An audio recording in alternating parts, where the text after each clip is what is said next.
It'll be a great time. Romans is after Acts, and the Apostle Paul is writing to this culture. Now, I grew up kind of hearing terms like, let me tell you, that's the gospel. So I always just knew the gospel meant that it was like a very serious truth. Like my dad would say, boy, if you don't do what I said, I will whoop you as long as God gives you green earth to run on. And that's the gospel. And now we weren't a church family, so I thought that's what the gospel was. Like it's just this serious statement to let you know it's a big deal. Some people are saying you can take that to the bank. Some rednecks will say if they tell you a chicken dip snuff, look under the wing. They ain't gonna lie to you, right? It's all of these different statements of this is the sacred truth. This is like what I'm telling you is not a lie. And so I feel like it's important for us, especially as we get ready to go into Easter, as we get prepared for that, because Easter is such a great celebration. And for me, I live out Easter, I feel like every day of my life, because Jesus got up out of the tomb from the grave and walked among us for a season of time and then ascended to the right hand of the Father, forever making intercession for us. Easter is a huge deal to me. Christmas is the promise. Easter is the proof. But the gospel message is why Jesus came. And I feel like there's a lot of confusion about what the gospel really is. Now you say, well, Pastor, I don't think it's that confusing for me. Well, we're going to find out by the end of the day what is confusing and not confusing. Because I would agree as well that the gospel message is a very simple message. But it's also a challenging message. Because the gospel came to set things in order, to set things right, but it also came to challenge a belief system that was in error. So it's important to understand that where some people say like the gospel is a good thing, to those who have received the message of Jesus, the gospel is a great thing, but the gospel to some people can be an offensive thing. But nonetheless, the gospel is still the freedom by which man can know God. Romans chapter 1, the Apostle Paul is writing to the Roman people, and I will talk a little bit more about it next week. You got to remember the Roman civilization. If you took history at all in school, and if you went to school and didn't sleep most of the time, you've heard about the corruptness of the Roman civilization, the downfall, the pervertedness, the wickedness, that emperors played the fiddle while the city burned. It was a very wicked civilization. And he's speaking to them the gospel message, because why did Jesus come to this earth? Did he come to coddle individuals and to make good people feel better about themselves? No, the word teaches us that he came for the sick, that he came for those that were lost. Now, I don't want you to look at your neighbor through this message and say, you sick, he's talking to you. Okay, there's a couple laughs, but some of y'all are like, you better not say that to me. Does he think I'm sick? No. When we think of sick or we think of loss, we think of an obvious thing. But the truth of it is no matter what you appear to be to someone or to someone else, God sees the truth of every one of us. And the gospel comes to have an encounter in our lives that is so transformational. The gospel is the hope of this world. The gospel is the greatest message to ever come to the face of this earth. That Jesus came born of a virgin, just like the prophets foretold, and he lived a perfect, sinless life.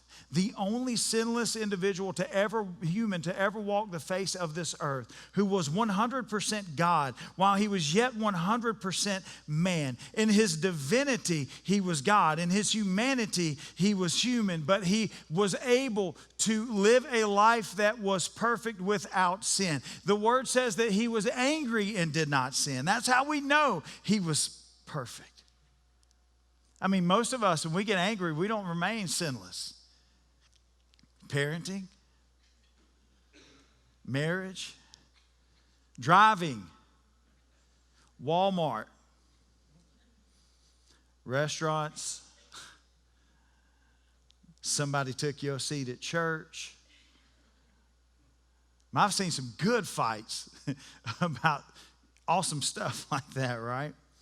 There's stuff that really doesn't matter. Jesus was frustrated at the fact that his father's house become a place where people were being taken advantage of, where they were being, the things that they came to the temple to do, like worship and offer sacrifice, now they are increasing the cost of it. And Jesus came so the gospel would impact the lives of the people that thought they knew the right things, and then to the ones that were completely clueless, like the Apostle Paul. The Apostle Paul's life's mission as a very popular, well-known, educated teacher of the law, a Pharisee, a leader of men in the Jewish sect of what they were given to. In Judeo values, it was the law and his teaching of it. He was obligated to stop the message of Jesus, and Jesus impacted his life in such a way that no longer did he become driven just to tell the message to Jewish culture, but he went outside what was common to his social boundaries. Took some mission trips.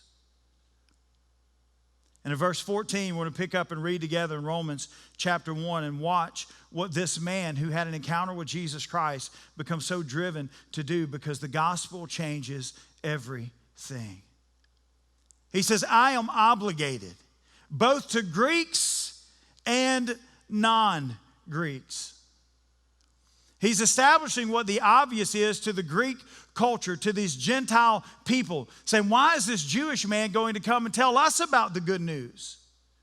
Because the social boundaries no longer remained the important part of his life. He had become driven in that part of his life before, but now he knows that this message of hope is for everybody. And he is willing to step outside of his social boundaries. Though it started there, he's willing to go to the parts of the earth that desperately need it. And that civilization definitely needed it. He's saying it's basically crossing every racial boundary, because that's what Jesus did. He on purpose went and saw a woman at the Samaritan well. He did things like, he told the stories of the Good Samaritan whenever the priest and the Levite passed by the broken man. Jesus was able to encounter an individual, to use the story of a way a man was encountered by someone that wasn't even supposed to talk to him. He's just throwing all of that out the window, and Paul is following that, saying, no matter how you grew up, where you were raised, or where you were lived, or how you were taught, I'm obligated to you. He said, both to the wise and the foolish. What does that mean? That means everybody, smart or not as smart. He said, that is why I am so eager to preach the gospel also to you who are in Rome. For I am not ashamed of the gospel, because it is the power of God that brings salvation to everyone who believes, first to the Jew, then to the Gentile. For in the gospel, the righteousness of God is revealed, a righteousness that is by faith from first to last, just as it is written, the righteous will live by faith. The gospel is the greatest message to ever hit the face of this earth. The gospel is the opportunity that no matter how you were raised, where you grew up, whether you were raised in a culture that was either for or against, that the gospel levels the playing field. To those that are broken and those who think they're not as broken. To those who are lost, to those that think they're found. It levels the playing field, and the gospel is the greatest message because it makes the unrighteous righteous. It makes those who didn't know God, who were far from Him, a part of His family.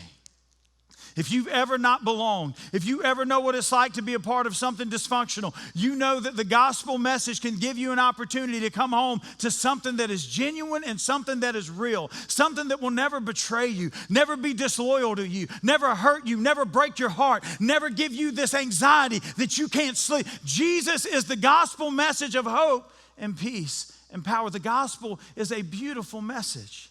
The gospel is a life-changing message. But in the American church, we don't as much preach the gospel anymore as we preach self-help. We want to give people 7 steps to a better life, but the truth of it is your better life, if the gospel hasn't intercepted and interceded your path, it doesn't matter. Because we're not storing up treasures on this earth. We're living for a kingdom that is not our own. But the gospel blesses you. The gospel blesses me. The gospel will position us for opportunity and influence for His name's sake. The gospel, the greatest message to ever come to the face of this earth. Jesus, when you read Matthew, Mark, Luke, and John, when you read the gospel accounts of these individuals, you see miracles that Jesus performed. You see the miracle of His birth. You see the miracles that He turned the water into wine. You've heard the stories. Even if you've never been to church probably before, you've heard stories similar to that. A lot of songs reference it. Jesus made the lame to walk, the blind to see, the deaf to hear. He went after those in society that society would no longer have anything to do with, like individuals with leprosy, the outcast. Jesus said, I didn't come for the well. I came for the sick. I came that people would have life and have it to the full. Because He knew the mission of the enemy was to steal, to kill, and to destroy. And we always think that stealing and killing and destroying is always going to be violent in its first appearance. But killing, stealing, and destroying can happen subtly in your life. Because my family growing up didn't realize there was killing, stealing, and destroying. They just thought that was how life was. And it's amazing what you can become conditioned to. It's amazing what you can grow accustomed to. It's amazing how the fighting and the splitting and the disloyalty and the families being torn apart and holidays being changed is just a normal part of life because of drunkenness and drug addiction and all of the. You say, well, Pastor, that doesn't sound like my upbringing whatsoever. We'll get to that. But in society, it's amazing what normal can become. And from what I read, the gospel never positioned the American church to be something that was optional.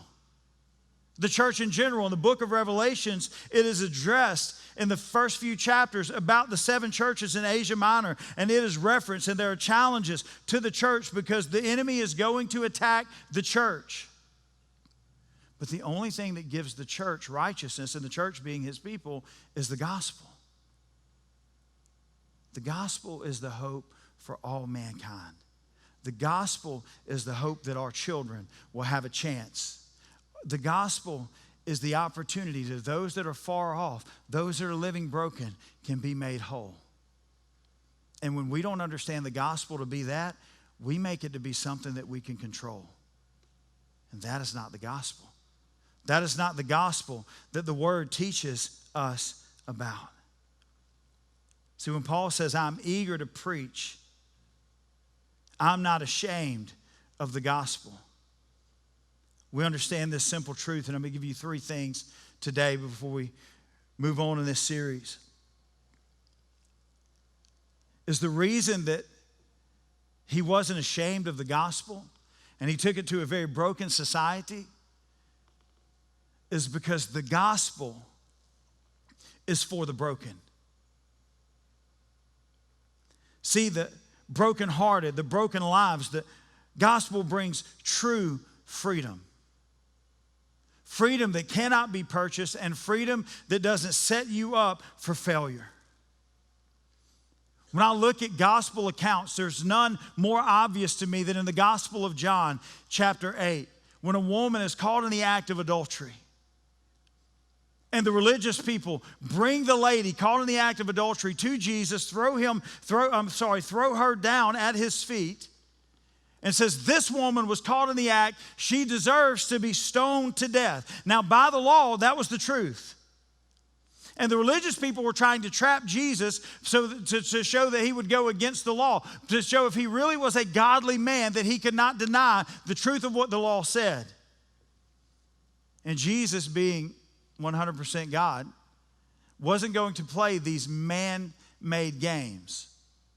kneels down in the dirt, begins to write. And some people, I remember a series, it was called Jesus, a mini-series that came out on CBS, I believe was the station, years ago. It's probably been 15, 18 years ago, maybe longer. And in that account, it showed him drawing a fish. And I think that was for Christian bookstores trying to sell those emblems on the back of vehicles. Because I don't know that he drew a fish, and I don't even know if that was the symbol in that day. And through Bible college or any of that, I never learned that the fish was the universal symbol of Christianity. But I've seen a lot of them on cars. I ain't hating. I'm just saying. If you got a fish, fish on, baby. It's not, I ain't saying it's bad. I'm just saying I'm not sure he drew a fish. Some theologians believe that he began to write in the dirt the account of what the men had done that threw her down. I kind of like that personally. Whether that's true or not, it's not the point. It's just, we're just talking and having a conversation. But I can tell you what really happened is he said, you without sin, throw the first stone. Nobody threw anything. Because the gospel is very accurate in the fact that it realizes there is no perfect person except Jesus Christ. These people were having an encounter with the gospel. They even knew what the gospel really was. This woman is thrown at the feet of the gospel, not knowing that her life was about to be revolutionized. Like, how do you know her life was revolutionized? Because of the simple phrase and the hope of the message that was spoken. You understand that the gospel is for the broken, meaning that the gospel gets on the level of where you are and speaks to your issue of life. What was her issue? She was a broken individual that thought her lot in life was to be a woman of the night that was a home wrecker or something of that nature, that was just being prostituted for men's simple, lustful desires. Why was it that she was thrown on the ground, but yet there was none of the man that she was caught with wasn't brought? I don't know, but I can tell you this. It was a moment in that day where the gospel intercepted her life. Because Jesus, simply lifting her head and said, where are your accusers? They're not here. And he said, neither do I condemn you. Now see, the gospel isn't about condemnation. The gospel is about conviction. Condemnation wants you to know there is no hope. But the gospel says no matter what you've done, where you've been, what you've been a part of, there's always hope with Christ. And he said to her the most powerful phrase that a broken person can ever hear. Go and sin no more. Isn't it amazing that the possibility of her life becoming a cyclical, dysfunctioning lifestyle, that I'm sure that when she was growing up as a young woman, whenever they said, what do you want to be when you grow up? I promise you a prostitute was not it. It's never been a reputable profession. But what if she would have said, hey, Jesus, my daddy walked out on me when I was a young girl, and I've just never really understood. You know, I was taken advantage of at a time. What if she came up with all of these excuses? I will tell you that Jesus' response had nothing to do with where she'd been and what she had done. It was about that moment that she had been caught in to say, you don't have to live this way anymore. Go and sin no more.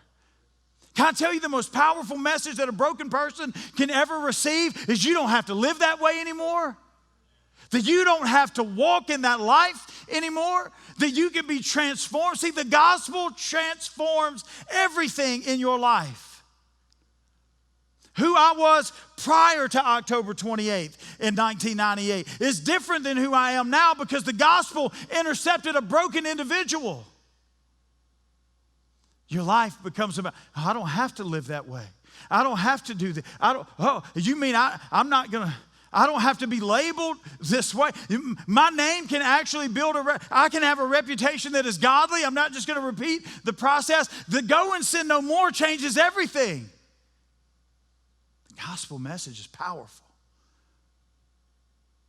Now, each one of us, maybe we're not caught in an act and thrown at the feet to be accused, but we know what it's like to know that we're hurting.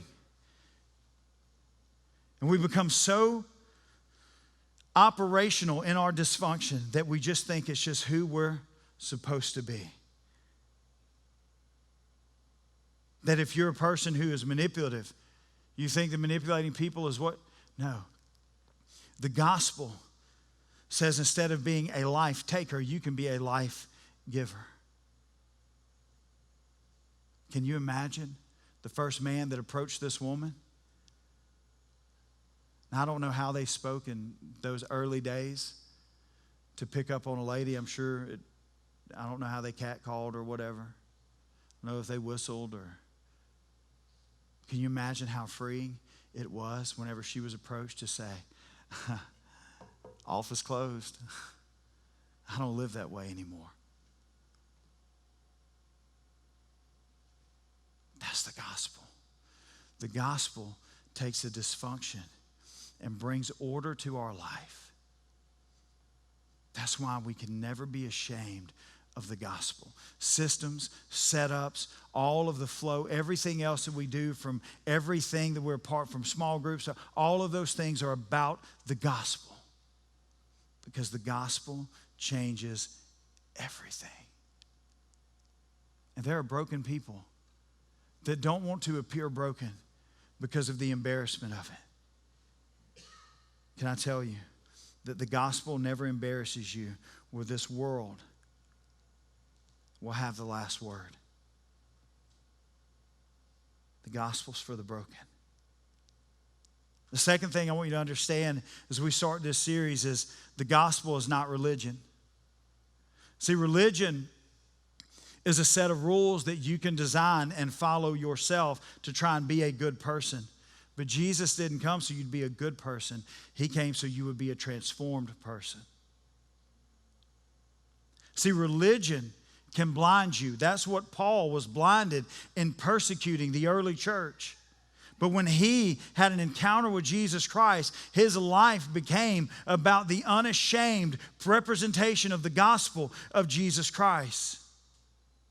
He wasn't just teaching the religion that he grew up in. He actually had to oppose it.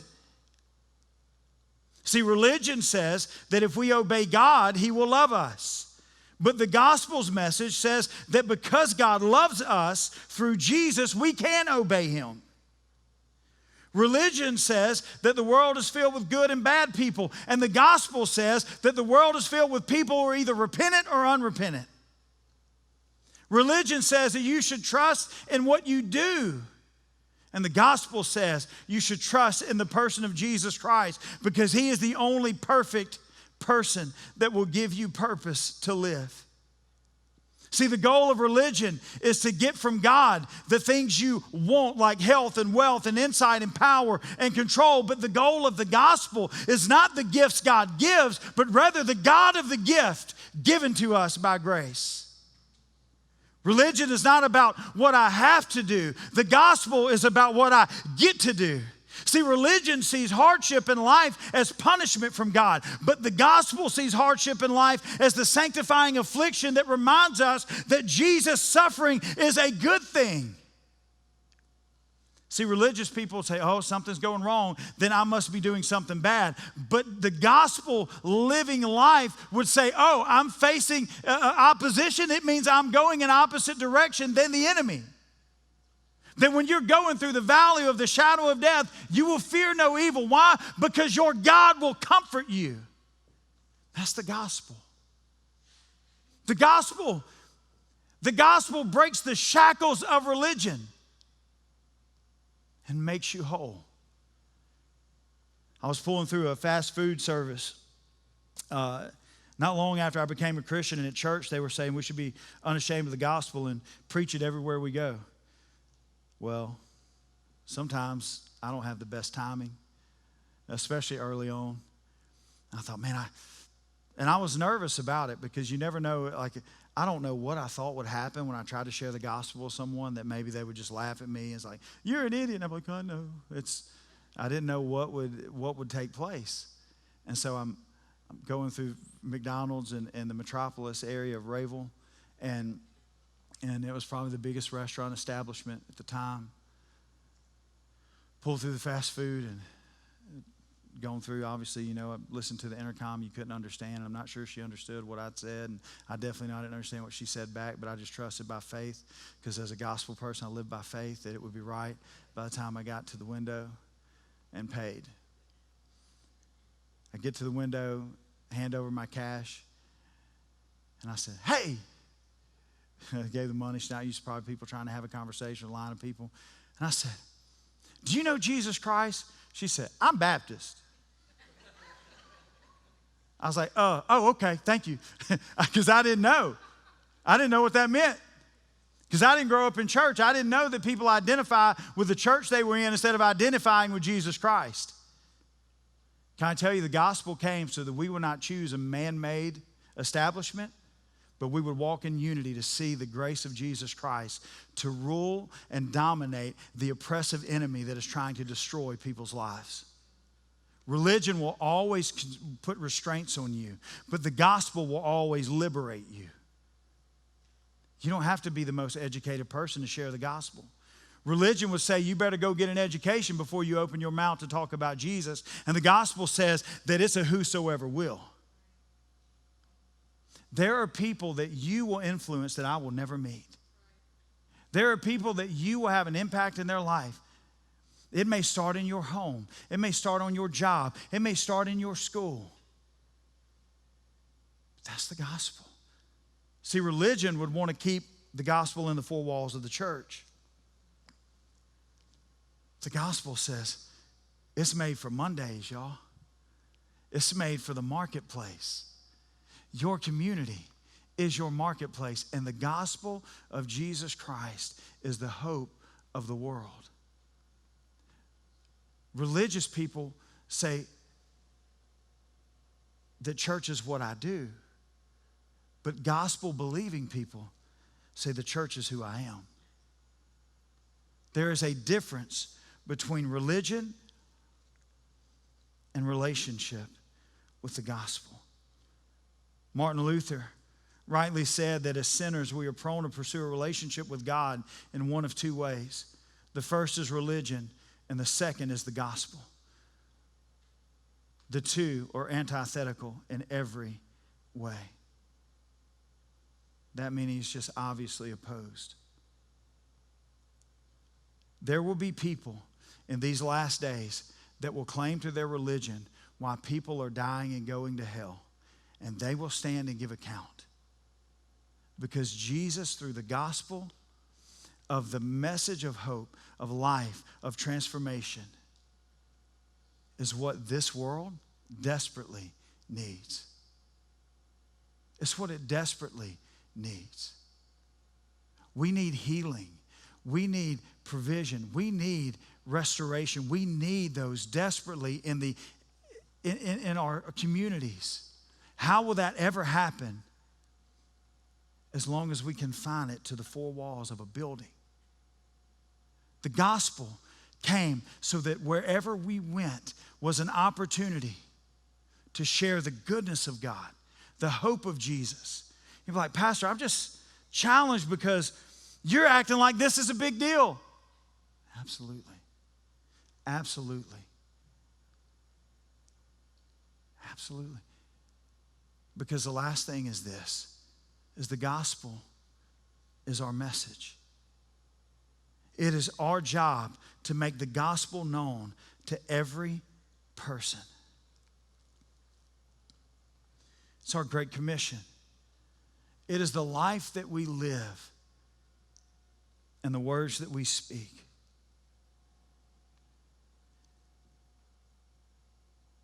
See, we live in a day and a time that is very challenging because we live in a society, especially in Western civilization, especially in America, that is very challenging because the Word teaches us that in the last days, people will not endure sound doctrine. They'll want to be where their ears are tickled. And in a lot of ways, we don't embrace conviction and challenge that well.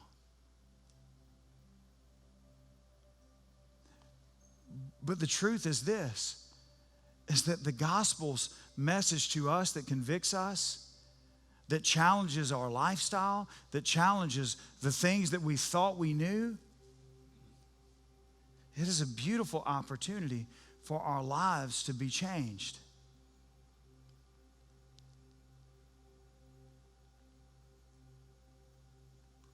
We live in a day and a time where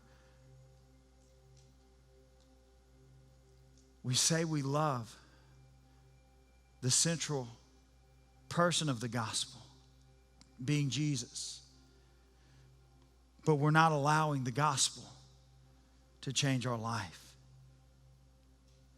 to change our soul, to change our minds, our will, our emotions. And the gospel will change our appetites, the things that we hunger and thirst for, the things that we are driven for. So that whenever God blesses you, when God pours out abundance on you, you know that you would never use people to get things, that God only bless you with things to bless people. That's what the gospel does. The gospel changes everything. And the Word of God is the good news for us to be able to receive the hope of Christ revealed. He said, I'm not ashamed.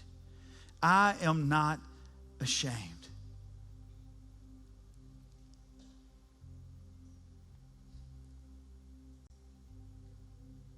When I read it, and I see it, I thought, well, yeah, I get that. I'm not ashamed.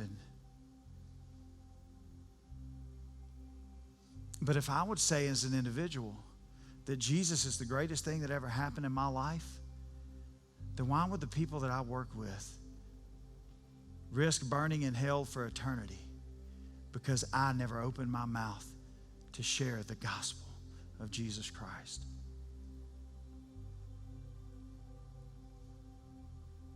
See, in the old school church, they would say it this way, and I didn't grow up in old school church. I'm first generation Christian. I didn't know how all this was supposed to look or how it's supposed to be done or order or any of that stuff. I was just jacked up and lost and messed up and dysfunctional and broken. And Jesus intercepted my life. I was lost, but now I'm found. It's so many times God is having to war with the things of our flesh because we're hungry for more of this world than we are of God. And the gospel changes that. The gospel changes that. The gospel is the message that is the most evident to those that are around us. He said in verse 16, for I'm not ashamed of the gospel, because it is the power of God for the salvation of everyone who believes. The gospel came so we would get it right, so we would be reminded, so the broken could be made whole and the prideful could be made humble. And we would have an opportunity. Everyone stand with me across this room. Just stand to your feet. My hope and my prayer as your pastor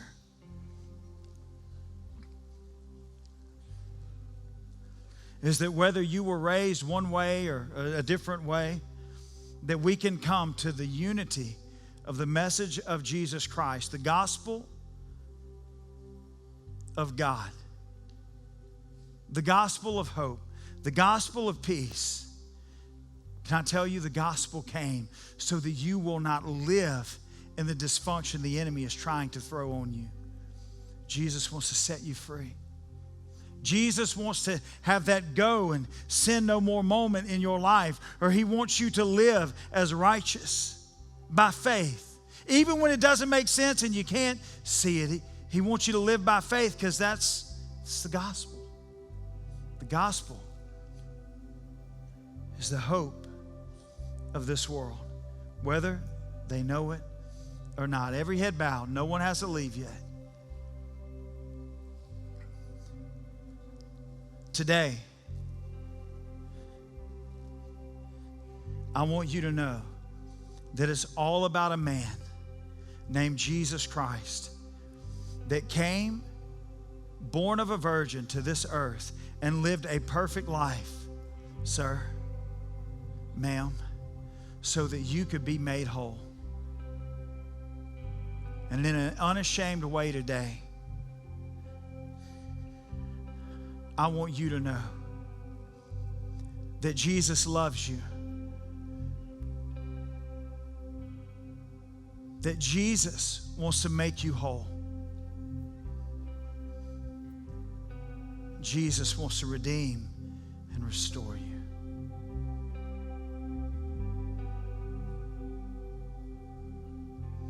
Today, with every head bowed and no one looking around, and you say, Pastor, that's me.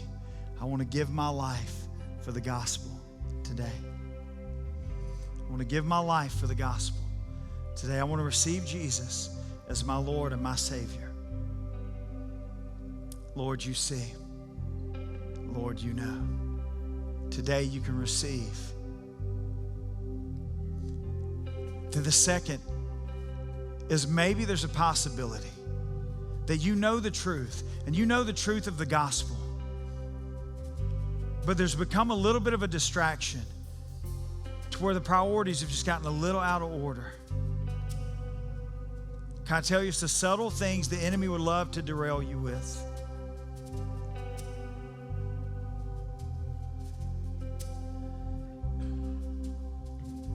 And you'd say today, Pastor, I want my life to be marked by the gospel message of Jesus to everyone who sees me and everyone who knows me. I just want you to lift your hand where you are. I want my life to be marked by the gospel of Jesus Christ. Maybe today is an opportunity for you to allow the Holy Spirit to do a work in your life.